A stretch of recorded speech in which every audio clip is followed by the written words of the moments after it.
नरसिंह मेहता जी के 3 संतान हैं। एक बेटी है कुंवरी बाई, जिसको नन्ही आप बोलते थे, वही आगे नानी बाई हुई, जिसका मायरो हम लोग सुनते हैं। मायरो की कई कथाएं हैं, आज थोड़ी सी कथा मायरो की आएगी तो वो भी हम सुनेंगे। नरसिंह मेहता जी के एक पुत्र हैं श्यामल दास। तो श्यामल दास देखने में बहुत सुंदर है।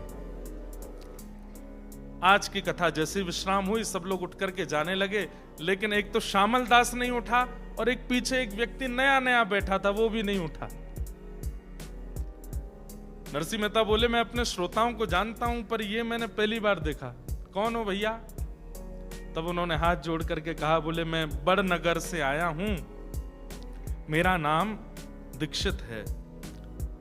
मैं बड़नगर के बहुत बड़े एक उद्योगपति ब्राह्मण हैं, मदन राय मेहता, मैं उनका कुल पुरोहित हूं। मैं उनका कुल पुरोहित हूं। बहुत ध्यान से सुनिए, सब लोग इधर देख के सुनिएगा कथा। तो दीक्षित जी यहां क्यों बैठे थे कथा में? दीक्षित जी को उनके यजमान यानी कि मदन राय मेहता ने कहा था कि आप मेरे बेटे के लिए, मेरी बेटी के लिए सुयोग वर ढूंढ के लाओ। तो दीक्षित जी ने कहा कि हमारे गुजरात में जूनागढ़ है, वहां बहुत ब्राह्मण रहते हैं, मैं जूनागढ़ जाता हूं, वहां से कोई ब्राह्मण बालक देख के लाऊंगा आपकी पुत्री के लिए। क्योंकि मदन राय मेहता जो थे उस जमाने में 10 लाख की संपत्ति के स्वामी थे, बहुत बड़े आदमी थे, और उनकी पुत्री ब्राह्मणी, उसके लिए ऐरा गैरा कोई हो नहीं सकता था। तो इसलिए उनकी पुत्री के लिए सुंदर वर ढूंढने के लिए, पति ढूंढने के लिए ये दीक्षित जी निकले थे। तो मदन राय मेहता ने जूनागढ़ के सारंगधर नाम के एक व्यक्ति को पत्र लिख करके दिया कि मैं अपने कुल पुरोहित को भेज रहा हूं, मेरी बेटी के लिए अच्छा वर मिले, आप इनको जूनागढ़ में अच्छे ब्राह्मण परिवार दिखा दीजिएगा। ध्यान से सुनिएगा। तो जो सारंगधर जिसको पत्र लिखा था, उसने सोचा कि मदन राय इतने बड़े परिवार है, इतने धनवान हैं, उनकी बेटी से अगर मेरे बेटे का ब्याह हो जाए तो कितना अच्छा रहेगा। तो सारंगधर के पास जब दीक्षित जी आए तो सारंगधर जी ने कहा, बाहर तो बाद में देख लेना, पहले मेरा ही बेटा देख लो। तो दीक्षित जी ने जब उनका बेटा देखा तो बेटा व्यसनी लगा, चेहरे से ही व्यसनी, देखने से ही पता चल रहा था कि व्यसन करता है। तो उन्होंने कह दिया, भैया हमको तुम्हारा बेटा भा नहीं रहा, और दिखाओ। तो 2-4 उनके मित्र थे, उनके बेटे दिखाए, वो भी नहीं भाए। जब कहीं भी कोई बेटा नहीं भाया तो सारंगधर ने विचार किया, इनको कोई का बेटा भाई नहीं रहा है, अब क्या करें? तब 2-4 जो मन चले थे, जो चिढ़ते थे नरसिंह मेहता जी से, उन्होंने कहा, बोले अब ये कोई नहीं भा रहा है, बहुत बड़ा राजकुमार चाहिए, तो इनको एक काम करो, वो श्यामल दास है ना नरसिंह मेहता का, वो दिखवा दो। जब उसको देखेंगे तो अंत में ये आएगा कि भाई इस पूरे नगर में इतना बढ़िया कोई है ही नहीं, तो लौट फिर के तुम्हारे बेटे का ही तिलक करके चले जाएंगे। श्यामल दास से मिलवाओ। अब लोग बाग भक्तों के साथ करना तो चाहते हैं छल, लेकिन ठाकुर जी उस छल को सुंदर क्रिया में परिवर्तित कर देते हैं। अब वो दीक्षित जी को भेज दिया, बोले देखो पूरे जूनागढ़ के अच्छे लड़के देख लिए, आपको कोई पसंद नहीं आया, अब एक ही बचा है, उस जैसा भगत, उस जैसा सुंदर, उस जैसा सुयोग्य लड़का अगर आपको पसंद नहीं आया तो फिर आपके लिए इस धरती में कोई लड़का है नहीं। बोले कौन? बोले हमारे यहाँ नरसिंह मेहता है, उनका बेटा श्यामल दास। आहा, दीक्षित जी इसीलिए कथा में बैठे थे। नरसिंह मेहता जी का प्रवचन सुनकर के उनके भाव तो भरी गए, तुरंत गए, बोले मैं मदन राय मेहता का कुल पुरोहित हूं, आपका पुत्र श्यामल दास, उसको देखना चाहता हूं। नरसिंह मेहता बोले क्या देखना चाहिए? ये बैठा, यही है मेरा पुत्र। पीछे मुड़ करके देखा तो नेत्रों में आंसू, भाव विभोर श्यामल दास पड़ा है। ये स्थिति देख करके दीक्षित जी बोले, भैया मैंने लड़के तो बहुत देखे, लेकिन कथा में इतने भाव से बैठ के कथा सुनने वाला लड़का मैंने नहीं देखा। नैन नक्श देखना दूर की बात, बाकी की चीजें देखना दूर की बात, उन्होंने तो पक्का कर दिया, बोले यही हमारे यजमान की बेटी के लिए, इससे अच्छा बेटा नहीं मिलेगा। नरसिंह मेहता बोले रुकिए रुकिए रुकिए, इतनी जल्दी निर्णय मत लीजिए। शास्त्र आज्ञा करते हैं कि पुत्री के लिए वर देखने में 4 चीजों का ध्यान रखना चाहिए। पुत्री के लिए वर देखने में 4 चीजों का ध्यान। सबसे पहला कुल कैसा है। दूसरा देखना चाहिए शीलवान है कि नहीं, कहीं बहुत ज्यादा आडंबर वाले तो नहीं है, कहीं बहुत ज्यादा पाखंडी तो नहीं है, क्रोधी तो नहीं है, शीलवान होने चाहिए। और तीसरा होता है रूप, लड़का सुंदर होना चाहिए। अपनी पुत्री को हम ऐसी किसी को नहीं दे देंगे, उसका रूप सुंदर होना चाहिए। और अंतिम होता है धन, हमसे थोड़े धनवान ज्यादा होने चाहिए, वहीं अपनी पुत्री को भेजेंगे। पुत्री का विवाह सदैव अपने से उच्च खानदान में ही करना चाहिए, यह नियम है। पिता को इस धर्म का पालन करना चाहिए। नरसिंह मेहता ये बात दीक्षित जी से कह रहे हैं कि महाराज कुल, शील, रूप, धन ये सब देखना चाहिए। धन तो मेरे पास है नहीं। कुल मेरे पास कैसा है कि ब्राह्मणों ने मुझे नागर वंश से निकाल दिया, भैया ने मुझे घर से निकाल दिया, कुल भी मेरे पास नहीं है। रूप, अब रूप तो जैसा है बस चंदन फोटा लगाते हैं ऐसा ही रूप है, बचा कुचा एक शील ही है हमारे पास, और कुछ नहीं है। दीक्षित जी बोले बस वही चाहिए और कुछ नहीं चाहिए, शीलता ही चाहिए। तुरंत नारियल निकाल करके श्यामल दास की गोद में रख दिया, तिलक कर दिया। बोले रोका हो गया तुम्हारे बेटे का। नरसिंह मेहता बोले मदन राय मेहता बहुत बड़े आदमी हैं, मैं उनके बिल्कुल पांव की धूमन भी नहीं हूं, मैं कैसे करूंगा ये सब। बोले करना तुमको थोड़ी, तुम तो बस बारात लेके आना, करेंगे तो मदन राय मेहता करेंगे सब। नरसिंह मेहता बोले देख लो भैया, और थोड़ा जांच कर लीजिएगा आप, ठीक है। अब यहां दीक्षित जी जैसे निकल के आए तो वो नगर के लोगों ने कहा क्यों, कैसी रही, देखा श्यामल दास, हम तो आपसे पहले ही कह रहे थे पसंद नहीं आएगा, ये हमारा ही बेटा ठीक है, इसका तिलक कर दो। बोले तिलक उसका तुम्हें करे आया। श्यामल दास बहुत बढ़िया लगा, उसकी गोद में मैं नारियल भी रखे आया, तिलक भी करे आया।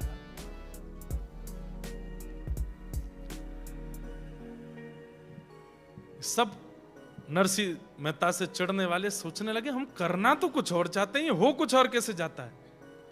अभी नरसिंह मेहता के बेटे श्यामल दास का ब्याह वो मदन राय मेहता की बेटी से होगा।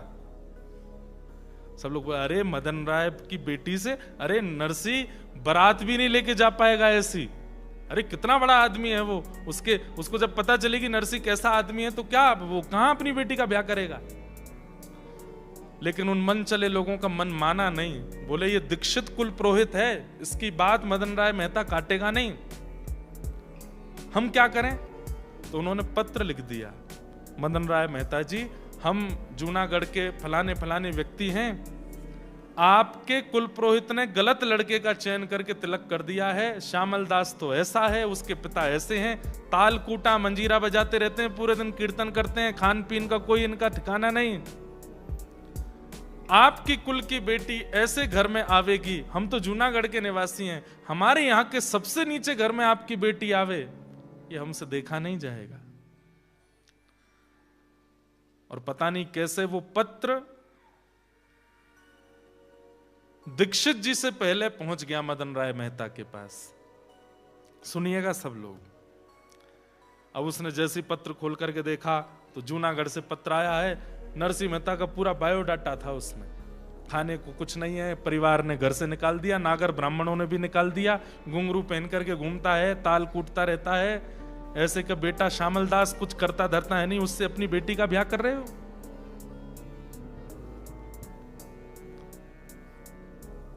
देख करके मदन राय तो बहुत परेशान हुआ, बोले मेरे कुल गुरु कैसे बेटे का तिलक करके आए। यहां पर कुल गुरु जैसे ही आए, आकर के वो तो नाचने लगे। मदन राय ने जाके चरण पकड़े गुरुजी इतने प्रसन्न, बोले इतना सुंदर लड़का मिला है तुम्हारी बेटी के लिए। बोले मैं जानता हूं, श्यामल दास। तुम कैसे जानते हो? बोले नरसी का बेटा। बोले हाँ हाँ हाँ वही वही वही। गुरुदेव, कुल के गुरु कुल का भला सोचते हैं, आप क्या करके आए हैं? वो नरसी के यहां पर भोजन करने को अन्न नहीं होता, वो पूरे दिन ताल कूटता रहता है। आप जानते हैं कि मेरा कुल कैसा, परिवार कैसा, संपत्ति कितनी, और फिर भी आप ऐसे के बेटे से मेरी बेटी का ब्याह निश्चित करके आए। मैं मरते मर जाऊंगा लेकिन अपनी बेटी को श्यामल दास से ब्याह नहीं कराऊंगा। कुल पुरोहित बोले तुम्हें कैसे पता कि ये सब स्थिति है? बोले देखो पत्र आया है। बोले तुम वो नहीं देख पाए जो मैं देख करके आया। अरे दूसरों के घरों में जाते हैं तो संपत्ति दिखाई देती है, दूसरों के घरों में जाते हैं तो व्यवस्थाएं दिखाई देते हैं। नरसी के घर में जाकर के तो वृंदावन का अनुभव हो रहा था, नरसी के घर में जाके द्वारिका का अनुभव हो रहा था। नरसी के घर में जाके ऐसा नहीं लगता कि यहां लोग रहते हैं, ऐसा लगता था कि यहां परमात्मा रहता है। तुम्हारी बेटी, तुम भले ही बहुत धनवान हो, नरसी इतना धनवान नहीं है, लेकिन तुम्हारी बेटी उस घर में बहुत प्रसन्न रहेगी। और मैं तुम्हारा कुल गुरु हूं, मुझ पर थोड़ा तो विश्वास करो। अरे कल को मेरी बेटी को अगर दुख लगा तो आप जाएंगे उसको संभालने के लिए? मैं बस आपसे एक ही प्रार्थना कहता हूं, गुरुजी आज तक आपकी बात नहीं काटी, लेकिन उससे अपनी बेटी का ब्याह नहीं करूंगा। यहां दीक्षित जी ने भी हट कर ली, बोले कि मैं टीका वापस लेकर के नहीं आऊंगा, मैं संबंध तोड़ के नहीं आऊंगा। तुम चाहो तो मेरा अंगूठा काट दो जिससे मैं तिलक करके आया हूं, लेकिन ब्याह मैं पक्का करके आया हूं। अब मेरे प्राण चले जाएं तो तुम अपनी बेटी का ब्याह कहीं और कर देना, लेकिन मेरे जीते जी तो ब्याह वहीं होगा। पत्नी निकल के आई, मदन राय मेहता जी की आकर के बोली आप क्यों गुरुदेव से इतना हट कर रहे हैं? अरे देखो देवी, मैं कहां मुंह दिखाऊंगा, कल को पता चलेगा मेरी बेटी का कहां ब्याह हुआ, लोग क्या बात बनाएंगे। लोग गुरुदेव कह रहे हैं सब ठीक होगा, हम पे इतनी संपत्ति है, हम इतने धनवान धनी मानी लोग हैं, कुछ धन संपत्ति हम भेज देंगे उनके यहां, वो व्यवस्था कर देंगे। अब गुरुजी करे आए हैं तो वहीं होने दो ब्याह। मदन राय मेहता ने बात मान तो ली, लेकिन रातों की नींद उड़ गई। कुछ घर के लोगों से उसने सलाह मशवरा की और कुछ घर के लोगों को एकांत में ले जाकर के बताया। बोले मेरी बेटी का ब्याह ऐसे ऐसे हो रहा है, वो देखने में तो सुंदर है लेकिन घर परिवार ऐसा है, मैं क्या करूं? बोले आप एक काम करो, नरसी मेहता जी को सीधे पत्र भेजो और पत्र में इतनी व्यवस्थाएं लिख दो, इतनी व्यवस्थाएं लिख दो कि हमको ऐसी बारात चाहिए, ऐसी बारात होनी चाहिए, ऐसी घोड़ी होनी चाहिए, बारात में आने वाले लोगों की पोशाक ऐसी होनी चाहिए, पाग ऐसी होनी चाहिए। इतनी व्यवस्थाएं लिख दो कि देख करके नरसी मेहता अपने आप ही संबंध तोड़ देंगे। बोला हाँ ये बात सही कह रहे हैं। उन्होंने पत्र लिखा और पत्र में लिख दिया हमको ऐसी बारात दिखानी है, हम बहुत धनी मानी लोग हैं, लोग बाग यहाँ देखने के लिए आएंगे कि कैसी बारात है, इतने घोड़े, इतने हाथी, इतने ये, इतने वो, ऐसे रत्न, ऐसे सब पहन करके आप लोग आइएगा। और पत्र फोल्ड करके उसके ऊपर जय श्री कृष्ण लिख के भेज दिया। नरसिंह मेहता जी के पास पत्र पहुंचा। जैसे ही पत्र पहुंचा, नरसिंह मेहता जी ने देखा पत्र के ऊपर क्या लिखा है, जय श्री कृष्ण।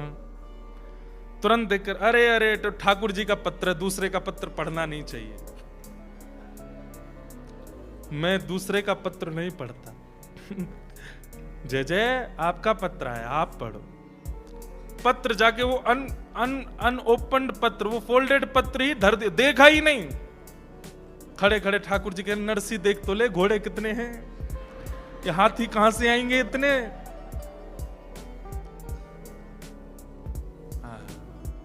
कितना समर्पण है नरसिंह मेहता जी के जीवन में ठाकुर जी के प्रति। धर दिया पत्र ठाकुर जी के चरणों में। कैसे ना माने ठाकुर जी, क्यों ना आवे ठाकुर जी। उसका समर्पण तो देखिए, नरसिंह का भाव तो देखिए। केवल कृष्ण लिखा है पत्र के ऊपर, तो उस पत्र को खोलूंगा नहीं, ठाकुर जी का पत्र है।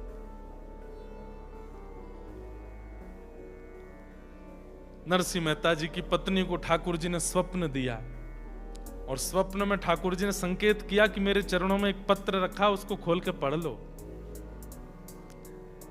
जैसे ही पत्नी ने खोल करके देखा और उसके लिखी हुई सब बातें देखी, वो तो उनका तो बीपी हाई हो गया, श्वास चलने लगी। बोले कैसे होगी इतनी व्यवस्था, आपने पढ़ा क्यों नहीं है? कितने दिन हो गए इस पत्र को आए हुए? बोले महीना भर हो गया। बोले इसमें लिखा है अक्षय तृतीया को बारात लेकर के हमको जाना है, और अक्षय तृतीया परसों है। 1 महीना से पत्र धरा विराज रहा है, आपने पढ़ा नहीं? देवी उन्होंने ऊपर नरसी क्यों नहीं लिखा, जय श्री कृष्ण लिख के भेजा था, इसलिए मैंने तो ठाकुर जी के चरणों में रखा। अब ठाकुर जी जाने, महीना भर ठाकुर जी ने पत्र रखा है तो ठाकुर जी ने कुछ तो व्यवस्था रखी होगी। मेरा एक ही बेटा है, उसका विवाह होना है, परसों अक्षय तृतीया है, हमें बारात लेकर के निकलना है, घर में मंगल गान गाए जाते हैं, नगर की सब महिलाएं आती हैं, खूब उत्सव मनाए जाते हैं, कैसे होगा ये सब?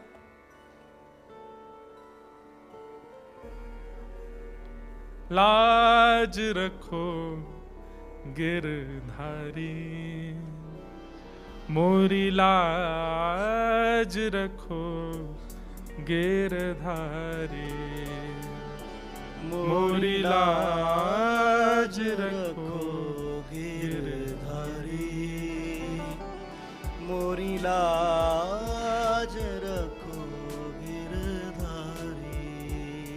जैसी लाज राखी अर्जुन की, जैसी लाज रखी बंधुओं, लाज रखो गिरधारी।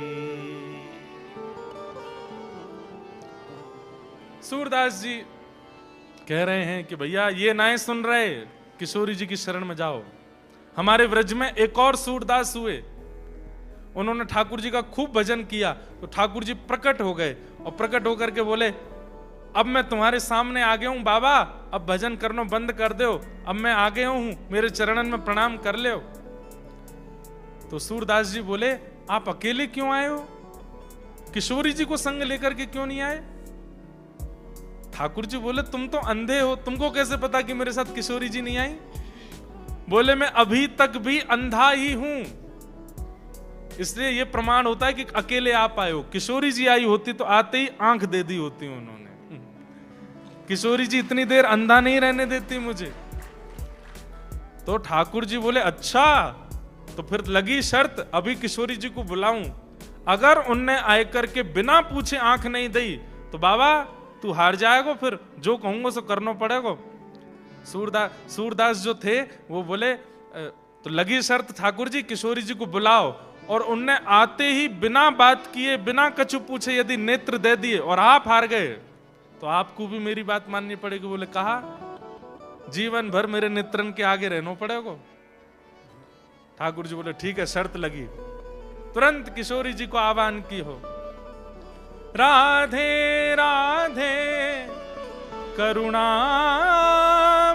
कृष्ण प्यारी, मेरी सुधली जो श्री वृषभानु दुलारी, मेरी सुधली जो श्री वृषभानु। इतने में ही तप्त कांचन गौरांगी श्री राधे वृंदावनेश्वरी प्रकट हो गई, और जैसे ही किशोरी जी प्रकट हुई, प्रकट होकर के नेत्र खोल करके देखा श्याम सुंदर खड़े हैं, और बगल में एक बाबा है जिसके नेत्रों में पुतली नहीं है, मतलब अंधा है।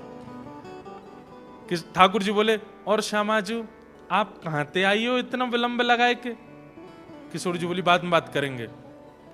बाबा के नेत्रों पे हाथ फेर करके तुरंत नेत्र प्रदान किए, और नेत्र मिलते ही जैसे ही बाबा के नेत्र प्रकट हुए, किशोरी जी बोली अब बताओ क्या कह रहे थे? बोले क्या कह रहे थे, क्या कह रहे थे? हार गए हो मैं? अरे करुणामयी किशोरी जी, इतनी ज्यादा करुणा काय को है आप में? अरे पूछ तो लो बाबा को नाम कहा है, पूछ तो लो काय को हमें बुलाए रहे हो है, क्यों मैं यहाँ खड़ा हूं, क्यों यहाँ आप आई हो? आपने बिना कछु पूछे विचारे सीधे वाके नेत्र प्रदान कर दिए। किशोरी जी बोली मुंह पे दूसरे को कष्ट देखो ना जावे, ऐसी हमारी प्रिया जी। आहा। जैसे ही नरसिंह मेहता ने ठाकुर जी से कहा कि नाथ, अब मुझे चिंता नहीं है कि मेरे पुत्र की बारात कैसी हो, लेकिन इतना कुछ लिख करके भेजा है, किसी और की मान की बात है, मेरे मान की बात नहीं है। वंशीधर मेहता जिसकी पुत्री से मेरी मदन राय मेहता जिसकी पुत्री से मेरे बेटे का ब्याह, उसके मान की बात है। नाथ, मुंह पे तो कोई व्यवस्था है नहीं, मैं तो घोड़ी लाने के लायक भी नहीं हूं, आप ही आकर के कोई व्यवस्था करो। इतने में ही ठाकुर जी रुक्मणी जी से बोले, रुक्मणी जी आप द्वारिका की रक्षा करो, मैं जाऊं। रुक्मणी जी बोली, ये क्या लगा रखा है आपने, रोज रोज ये नरसिंह मेहता के पास चले जाते हो, कभी सांवरिया सेठ बन के चले जाते हो, कभी नरसिंह मेहता बन के उसके पिताजी का श्राद्ध करने चले जाते हो, कभी कुछ रूप में कभी कुछ रूप में। ठाकुर जी बोले, भक्त बुलाएंगे तो जाना। बोले, मैं इसलिए नहीं कह रही हूं कि आप जाओ मत, अकेले क्यों जाते हो, हमको भी ले चलो, हम भी चलेंगे, हम भी नहीं नरसिंह मेहता। अरे अरे वाह वाह रुक्मणी जी, आपने तो मेरे मन की बात की, चलो। बोले, करना क्या है? बोले, यजमान बन के जाएंगे। नरसिंह मेहता जी का कहीं प्रवचन सुना था, तब से नरसिंह मेहता जी के शिष्य हो गए हैं। ऐसी भावना से मैं और आप जाएंगे और जाकर के नरसिंह मेहता जी के पुत्र की बारात सुंदर करेंगे। यहां रुक्मणी जी और ठाकुर जी संपूर्ण द्वारिका के लोगों को जगाया, सबसे कहा महंगे वाले वस्त्र पहन करके आओ, गले में हार पहन के आओ, अपने घर में जितने घोड़े हैं हाथी हैं सबको लेकर के चलो। बोले, कहां जाना है? बोले, हमारे एक परम मित्र हैं, वहां द्वारिका में सबको बता दिया, हमारे मित्र हैं, उनके बेटे की बारात सजाने जाना है। और महाराज द्वारिका के समस्त यदुवंशी, लाखों की तादाद में घोड़े, लाखों की तादाद में हाथी और सुंदर, सब लोग अपने अपने आभूषण पहन करके बच्चों को तैयार, किसी को नहीं पता किसकी बारात में जा रहे हैं, सब सज के जा रहे हैं। ठाकुर जी ने कहा है जाना है। और तभी महाराज जूनागढ़ में हल्ला होने लगा, अरे कौन आ रहे हैं, कौन आ रहे हैं, अरे ऐसे हाथी, ऐसे घोड़े, ऐसी सुंदर चाल, ऐसी सुंदर बात। सबने कही, भैया कौन है? अरे बोले, ऐसा बता रहे हैं नरसिंह मेहता के कोई यजमान हैं। आहा। नरसिंह मेहता जी तुरंत भवन से निकल करके आए, आकर के देखी तो लोग बागों को देख करके ऐसा लग रहा था मानो जैसे गंधर्व आ गए, देवी देवता आ गए हों। लेकिन जैसे एक श्वेत हाथी के ऊपर सुंदर एक सिंहासन था, उस पर बैठे हुए श्याम वर्ण के ठाकुर जी, गौर वर्णा श्री रुक्मणी जी, जैसे ही उनको देखा है नरसिंह मेहता तो पहचान के कोई यजमान उजमान नहीं है, ये तो साक्षात सांवरिया सेठ आए हैं हमारे। सांवरियो है सेठ, सांवरियो है सेठ, मारी राधा जी सेठानी है।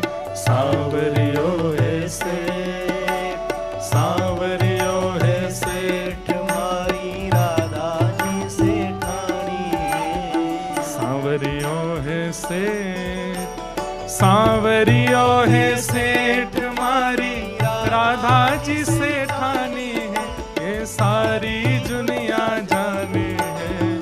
सांवरियो है सेठ, सांवरियो है सेठ, मारी राधा जी सेठानी है। सांवरियो है सेठ। बोलो द्वारिकाधीश की कृपा है ठाकुर जी की। नरसिंह मेहता जी की पत्नी बोली, कौन है? नरसिंह मेहता कुछ बताते, इतने में ठाकुर जी बोल पड़े, अरे गुरु मां प्रणाम, ये नरसिंह जी कथा सुनाने आए थे, मैंने मेरी सेठानी जी ने कथा सुनी और महाराज ऐसे हम तो इनके मुरीद हो गए, क्या बताएं, तब से हमारी सेठानी तो पीछे पड़ी, दर्शन करा लाओ, दर्शन करा लाओ, दर्शन करा लाओ। हमको पता चली कि नरसिंह जी के लाला का ब्याह है और ब्याह में बारात जानी है। तो सेठानी जी बोली, हम यहाँ खाली बैठे क्या करें, जाएंगे गुरुजी और गुरु माँ का हाथ बटाएंगे और पूरे ब्याह को सजाएंगे। हम तो यहाँ पर सब सेवा के लिए आए हैं, ये पूरा नगर हमारा आया है, आप तो बस आज्ञा करो क्या सेवा करनी है। नरसिंह जी तो महाराज एक कोने में बैठे बैठे रोने लगे। ठाकुर जी बोले, रोने से काम नहीं, बेटे का ब्याह है, रो रहे हो? ठाकुर जी आप ही संभालो, मैं तो मुझे बस रोन दो, आप क्यों इतनी कृपा करते हो? ठाकुर जी बोले, बातचीत सब बाद में करेंगे, तुम जाओ मंदिर में जाके भजन करो, हम कर रहे हैं सब काम। रुक्मणी जी को भेज दिया, तुम घर के भीतर के काम संभालो। और ठाकुर जी स्वयं बाहर महाराज फेंटा कस करके हलवाइयों को बुलाया, भट्टी लगाओ, तैयारी करो, मेवा बनाओ, पकवान बनाओ, सुंदर सुंदर सामग्रियां सिद्ध करो, तैयार करो। यहां रुक्मणी जी भीतर ढोलकी लेकर के बैठ गई, बन्ना बन्नी गीत गाने लगी। नरसिंह मेहता जी के बेटे का ब्याह है। अब तो महाराज जूनागढ़ के लोग जो नरसिंह जी के घर जा भी नहीं रहे थे, वो हाथी घोड़ा देखने के लिए गए और लोगों की शक्ल देख करके, ऐसे राजशाही पोशाक देख करके और बाहर से झांक के नरसिंह जी के घर में देख रहे हैं। और जूनागढ़ के लोग नरसिंह जी की पत्नी से कह रहे हैं, हम भी आ जाएं भीतर।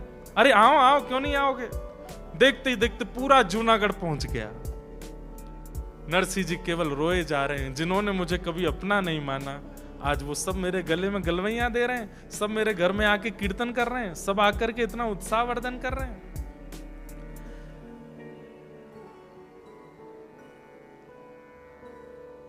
सामलदास, ठाकुर जी ने ढूंढा, कहां है सामलदास, दूल्हा कहां है। पता चली वो भी दूसरे मंदिर में कहीं रो रहा है। ठाकुर जी गए, ए भाई श्यामलदास काय को रो रहे हो, आप कौन। बोले हम तुम्हारे पिताजी के श्रोता हैं। अच्छा चलो आओ, तुम्हारा ब्याह है, घोड़ी पे बैठना है। मेरा तो मन नहीं, पिताजी ने क्यों। अबे मन तो किसी का नहीं होता, लेकिन करना तो पड़ता है, चलो। ठाकुर जी लेकर के गए। ठाकुर जी ने श्यामलदास को नवाया, संग में अपने सब सखा लगाए द्वारिका के, सुंदर इत्र लगाया, धोती अपने हाथ से पहनाई, दुल्हा को तैयार कर रहे हैं, सुंदर पोशाक पहनाई, तिलक स्वरूप पत्रावली ठाकुर जी अपने हाथ से श्यामलदास के पत्रावली कर रहे हैं, सिर पर पाग पहनाई, सिरपेच पहनाया, जैसे ही एक मोर पिछ लगाया, आहा ऐसा लगा कि ठाकुर जी के पुत्र अनिरुद्ध हों, इतना सुंदर। ठाकुर जी बोले मैं दिखा तो दूं जरा उस मेहता को, मेरे नरसी के लिए कह रहा है कि वो ताल कूटा, मेरी बेटी से अपने बेटे का ब्याह करे। अब देख तेरी बेटी फीकी लगेगी मेरे नरसी के बेटे के आगे। अब देखो कैसी बारात, सुंदर घोड़ी लेकर के आए। महाराज नाल नहीं थी, घोड़ों के पैरों में नाल होती है ना, नाल की जगह सोने मड़े हुए हैं। श्यामलदास जी का पुत्र बैठाया गया और महाराज हाथी घोड़ा लेकर के बैंड बाजे सब बज रहे हैं। बैंड बाजे कौन बजा रहे हैं, इंद्र बजा रहे हैं। इंद्र कहीं पर कोई करताल बजा रहे हैं, नारद जी वीणा बजा रहे हैं, सरस्वती जी वीणा बजा रही हैं। सब रूप बदल बदल करके आए हैं और ऐसी बारात की महाराज देखते बनती है। यहां वो ब्राह्मण बोला,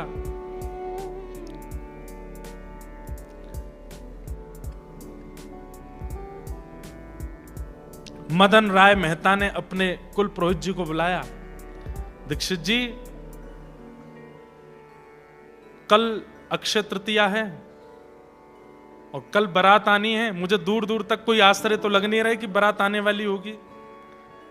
मेरी तो नाक कटने वाली है, मेरे इतने रिश्तेदार आ रहे हैं, इतने नातेदार आ रहे हैं, इतना बड़ा मैंने मंडप बनवाया, इतने लोगों की भोजन की व्यवस्था की है, इतना सब कुछ किया है, कहीं ऐसा ना हो कि ये नरसिंह मेहता पुरानी टूटी किसी बैलगाड़ी में अपनी बारात लेकर के आ जाए। थोड़ी व्यवस्था संभलवाया हो, मैं कुछ आपको धन द्रव्य दे के भेज रहा हूं, आप जाकर के नरसिंह मेहता से कह दो अच्छी व्यवस्था, अच्छी पोशाक पहन करके आवे, देख तो आओ बारात कैसी।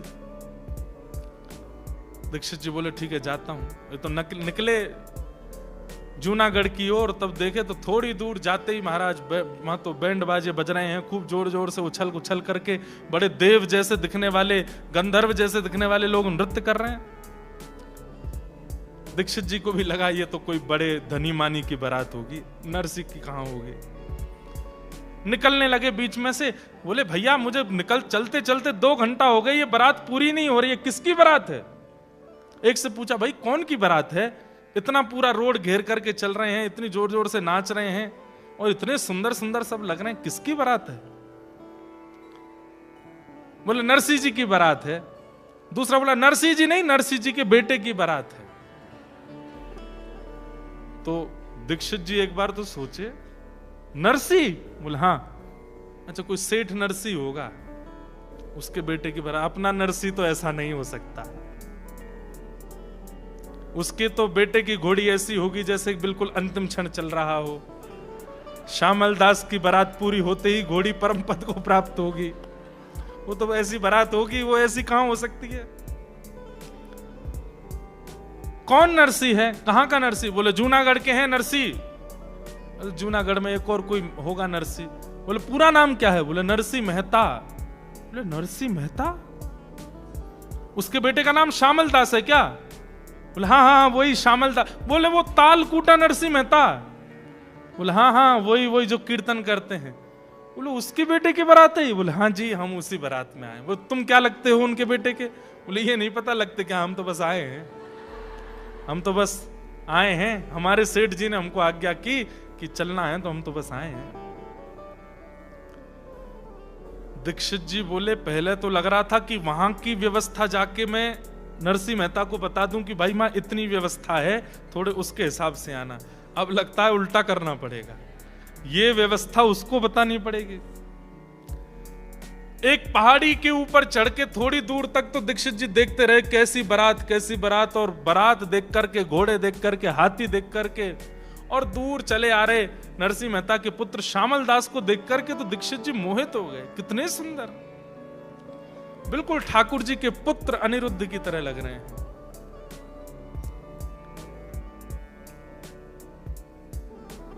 दीक्षित जी दौड़ करके वापस गए। वहां पर मदन राय मेहता बैठा था। हाँ कोई खबर सुध आ रही है? बारात वरात कुछ आप दे आए ना, जो मैंने आपको 10-5 हजार रुपए दिए थे वो दे आए ना उनको वस्त्र खरीदने के लिए? बोले ये पकड़ अपने 10-5 हजार रुपए, और सुन अपना घर बेच दे, अपनी संपत्ति बेच दे, अपने घर के सारे बर्तन बेच दे, सोना चांदी सब दाव पर लगा दे। उसके बाद भी उस बारात में जो घोड़े आ रहे हैं उनको घास नहीं खिला पाएगा, इतनी बड़ी बारात है। घोड़ों को घास नहीं खिला पाएगा, बारातियों को भोजन तो बहुत दूर की बात है। बोले हैं ऐसा? बोले मैं झूठ नहीं बोल रहा हूं। बोलते बोलते नेत्र सजल हो गए। अरे मदन तू बहुत अभिमान करता था, तू बहुत धनवान है, तेरी बेटी ऐसे कुल की ऐसे कुल की, ऐसी बारात? अरे मुझे तो लगता है कौंडन्यपुर कृष्ण भी ऐसी बारात नहीं लेकर के गए होंगे जैसी बारात नरसी मेहता के पुत्र की आ रही है। मुझे दिखाइए, मैं देखना चाहता हूं। बोले यहां से नहीं, ऊपर चल, कहीं पहाड़ी पर चढ़ के देख। पहाड़ी पर जाकर के देखा, दूरबीन लेकर के गए, दूर ऊपर से देखने लगे। बारातियों के आव भाव देख करके, गले के हार देख करके, घोड़े हाथी आदि इन सबको देख करके, और नरसी मेहता जी के पुत्र को देख करके वो मदन राय तो चरणों में गिरा दीक्षित जी के। आपने बड़ी कृपा करी जो मेरी पुत्री का यहाँ विवाह नक्की कर दिया, लेकिन अब दूसरी संशय है। बोले क्या? अब मेरी नाक और कट जाएगी। क्यों? अब मैं बारात को खिलाने पिलाने लगी, इनको तो मैं कुछ नहीं कर पाऊंगा, ये तो इतनी बड़ी बारात है, इसको कैसे करें? तो पहले ऐसा होता था कि एक दिन में विवाह नहीं होता था, बारात आकर के रात में जनवासे में रुकती थी। अब यहां कोई 1-2 लोग होंगे जिनकी ऐसी ब्याह हुए हों कि बारात आज आ गई, फिर 2 दिन तक गांव के बाहर स्कूल में रुकती है, कहीं धर्मशाला में रुकती है, घर के लोग बाग वहीं उनको भोजन प्रसादी पवाते हैं। ऐसा हमारे पिताजी, हमारे पूर्वजों की तो ऐसी बारात हमने सुनी है। आजकल तो ऐसा नहीं होता, एक ही दिन में सब होता है। तो नरसी मेहता जी अपने पुत्र की बारात लेकर के पहुंचे। ठाकुर जी ने उस नगर के, बड़ नगर नाम था, तो बड़ नगर के बाहर ही तंबू आदि लगा दिए। पूरी बारात वहीं रुकी, वहीं सबका भोजन प्रसाद पानी सब हो रहा था। तो कहते हैं कि जब बारात आती है तो सबसे पहले ससुर जी, साले साहब, लड़के के, वो सब आते हैं पूछने के लिए कि सब ठीक है, कोई व्यवस्था में दिक्कत तो नहीं। तो मदन राय मेहता अपने कुल पुरोहित दीक्षित जी को लेके गया। बोले आप चलो मेरे साथ, और नरसी मेहता जी से थोड़ा बोलो कैसे करेंगे, हम तो इतनी व्यवस्था तो हमने करी नहीं है। हमने तो जो तंबू पंडाल भी बनाया वो भी 500-600 आदमियों के लिए बनाया, हमको तो लगा नहीं था इतने लोग आएंगे। यहाँ तो ये लाखों की तादाद में आए हैं, अब क्या करें? बोले नरसी जी बहुत सरल हैं, तुम चलो, चल करके चरणों में प्रणाम कर देना, सब तुम्हारा मंगल हो जाएगा। तो चलो। अब ये वहां पहुंचे, वहां जाकर के बारात जहां रुकी थी वहां जाके पूछने लगे, बोले सेठ जी कहाँ हैं? और वहां सेठ जी, नरसी जी को कोई नहीं जानता था, सेठ जी सब ठाकुर जी को ही जानते थे। अच्छा सेठ जी वो सामने वाले तंबू में हैं। मिलते मिलाते सबसे पहुंचे। जैसे ही तंबू के भीतर प्रवेश किया, सुंदर सा सिंहासन, उस पर ठाकुर जी बैठे थे। ठाकुर जी को देख करके मदन राय मेहता बोले, अरे ये तो कितने सुंदर हैं। नरसिंह मेहता कितने, दीक्षित जी भारी रुक गए थे, बोले मैं नहीं जाऊंगा, अभी तक तुम ही प्रणाम करके आओ। टीका मैंने किया, अब आगे काम तुम करो। ये तो भीतर गए, चरणों में गिर, सेठ जी आपको मैं प्रणाम करूं, मेरे तो बस आप नरसिंह जी, मुझे लोगों ने बहका दिया था, मुझे पत्र में लिख के भेजा कि आप तो ताल कूटा हो। मुझे क्या पता आप तो धन कूटते हो, आप तो रत्न कूटते हो। मुझे ऐसा पता होता कि आप चांदी सोना खाते हो तो मैं उस हिसाब से व्यवस्था रखता। मैंने तो व्यवस्था बहुत। ठाकुर जी ने उठा, बोला नहीं नहीं नहीं नहीं, मैं नरसिंह नहीं हूं, तो मैं तो उनका दास हूं, मैं तो उनका सेवक हूं। मदन राय मेहता बोले, ये तो और मरने हो गए, जब ये सेठ ऐसा है तो दास ऐसा है, नरसिंह कैसे होंगे। क्या हुआ, आधी रात में ही मदन राय मेहता अपनी पुत्री को हाथ जोड़ करके, लाली मैं बहुत दुर्भाग्यशाली हूं, मैं तेरा ब्याह नहीं कर पाऊंगा। तेरा जोड़ा रखा है, तेरा सब श्रृंगार रखा है, तेरी मां है, ये कुल पुरोहित हैं, सब लोग हैं, पर मैं बहुत ग्लानि में चला गया हूं, मैं इस ब्याह को संपन्न नहीं कर पाऊंगा। बेटी तू अब देख लेना, निर्णय तेरे हाथ में, जो तुझे करना हो। और आधी रात में मदन राय मेहता नगर छोड़ के चले गए। अब यहां कुल पुरोहित जी आए रात में, और उन्होंने आकर के नरसिंह मेहता जी से कहा, बोले कि एक दिक्कत हो गई। बोले अब क्या दिक्कत हो गई। बोले कि लड़की के पिताजी चले गए। बोले कहां। बोले नहीं नहीं नहीं, वहां नहीं गए, नगर छोड़ के चले गए। आपकी व्यवस्था बारात देख करके वो तो घबरा गए, हाथ पांव फूल गए उनके, बोले मैं कुछ नहीं कर पाऊंगा, तो चले गए। नरसिंह मेहता जी बोले अच्छा चलो मैं करता हूं कुछ, अब बारात तो आ गई, अब वापस लौटना तो अच्छा नहीं। नरसिंह मेहता गए ठाकुर जी के पास, और सबको पता है कि वो सेठ जी हैं, नरसिंह मेहता को ही पता है कि ये ठाकुर जी। ठाकुर जी बोले, कहो नरसिंह क्या बात, सब व्यवस्था देखो बढ़िया है ना, बारात वरात सब बढ़िया लगी। वो तो सब बढ़िया है, लेकिन एक दिक्कत और हो गई है। बोले क्या हो गया। बोले जो लड़की के पिताजी हैं उन्होंने हाथ खड़े कर दिए, व्यवस्था नहीं कर पा रहे, वो तो नगर छोड़ छाड़ के चले गए। बोले अब। बोले अब बारात की व्यवस्था करिए, अब ब्याह भी आप ही कराओ, ब्याह की व्यवस्था भी आप ही करो। जब बारात इतनी मैंने तो कहा नहीं था इतनी लेके आना, अब इतने यदुवंशियों को लेकर के आप आए हो तो व्यवस्था ब्याह की भी आप ही करो। ठाकुर जी बोले ये क्या बात हुई, ये तो बहुत भेद हो जाएगा, हम वर पक्ष के अब वधु पक्ष का भी हम ही करेंगे तो ये उचित नहीं लगता। बोले कुछ तो कीजिए। ठाकुर जी बोले हम पे आइडिया है। बोले क्या।